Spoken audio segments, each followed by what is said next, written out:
Hello champions and future champions, hello Chessmood family. GM Gabuzyan is here with you and we're beginning our daily lesson. Today we're going to take a look at a very typical tactical pattern. In this position is black to move, and good news for you that black is playing world champion famous to everyone Robert Fischer. You can pause the video here and think how to play here as black. Our tactical idea is knight takes f2, king f2, and let me explain you how this works.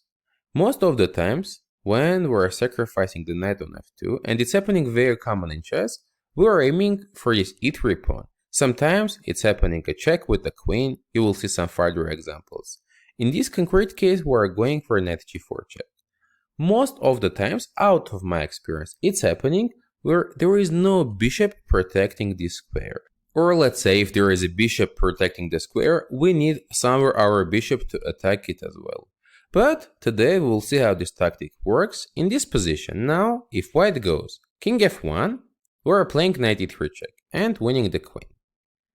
If here white goes king to e1, we take knight e3, double attacking the queen and the bishop, so winning the piece and staying with a few extra pawns and destroyed opponent's king's position. After knight g4 check, white needs to go king to g1.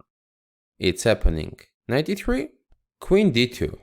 In this position, we can be taking on d1, but after rook d1, white will be winning back the pawn on d5 and will stay with two pieces against the rook and the pawn. This will be unclear. Instead of taking on d1 square, black has much stronger continuation. I will offer you to pause the video and try to find it.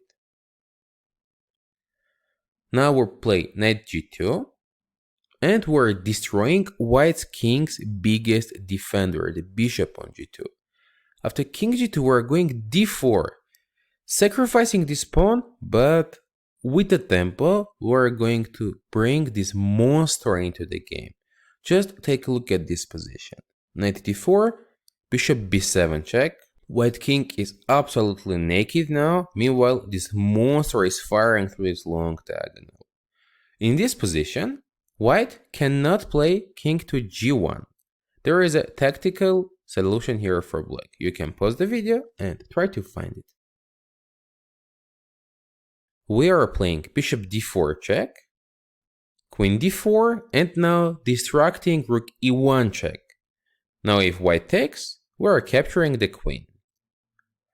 After rook e1 check, white has only moved king f2, but now we play queen d4 check, rook d4 and taking on a1. We are staying with an extra exchange, extra pawn, and a winning position. That's why, after bishop b7 check, white goes king to f1, covering this e1 square. In this position, black is bringing the last, strongest piece into the attack. As you know, while you are trying to attack, queen is the strongest piece, and against a naked king here is going to be playing very well. Queen d7, queen f2, trying to have a queen closer to the king. It's a logical decision.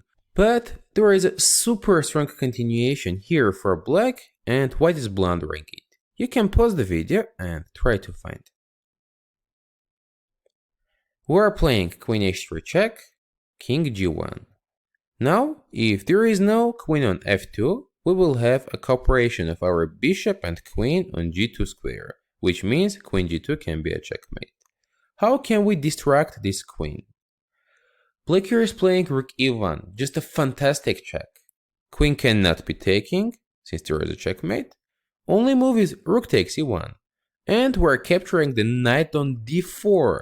The thing is, we're pinning this queen and threatening a checkmate. If white is taking, it's again a checkmate. And turns out that after bishop d4, white has no options. Something like rook e3 is not working as well because of bishop takes e3. And the same threats are available. Black is winning in this beautiful way. Now I hope you liked this typical knight f2 sacrifice.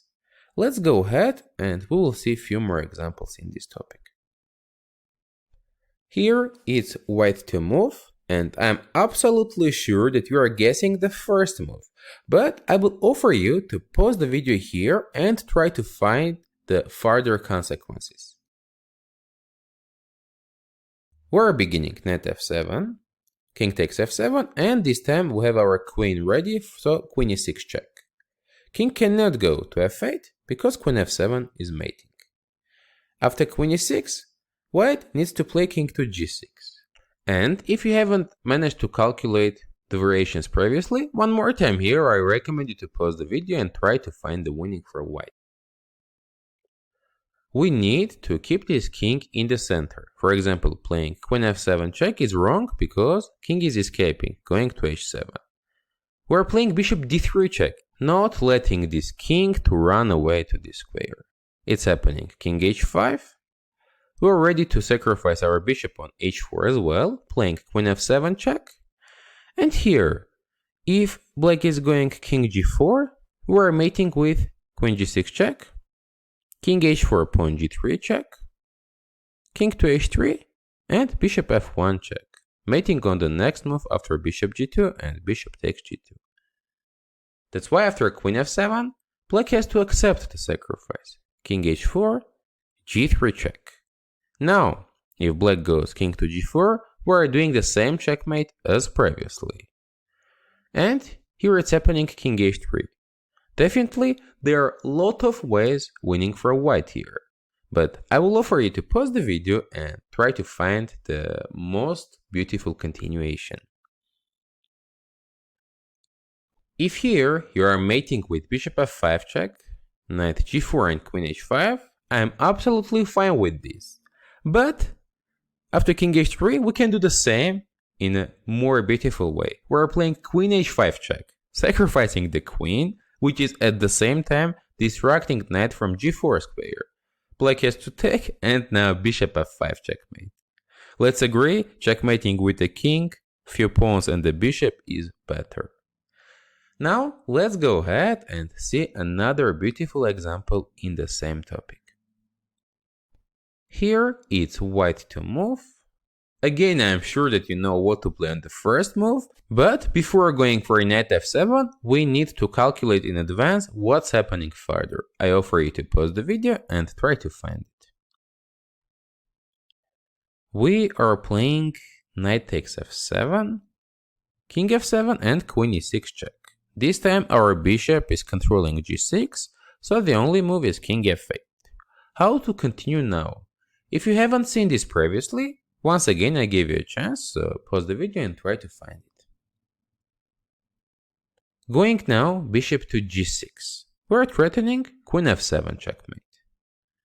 Black is trying to prevent it with queen c7, but now our pieces are overweighting black ones about e8 square. We have 1, 2 and 3 and the bishop supporting.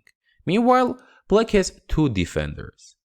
What am I trying to say? That queen e8 is mating here. Black plays knight e8, rook e8, rook takes e8, and the final rook e8 checkmate. Another beautiful tactical option with knight f7 idea.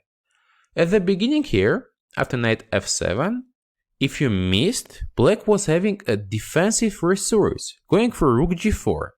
Now, black is covering the diagonal for our queen. On top of this, the pawn on g2 is hanging.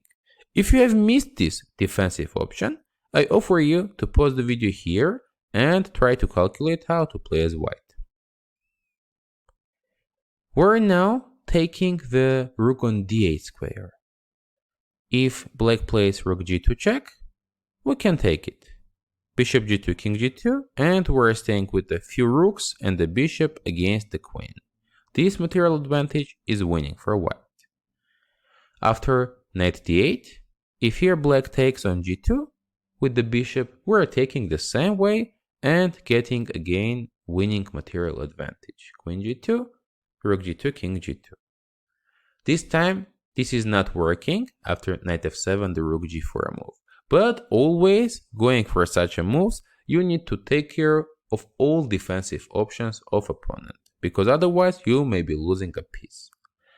Now let's go ahead to the next position, which will be your homework.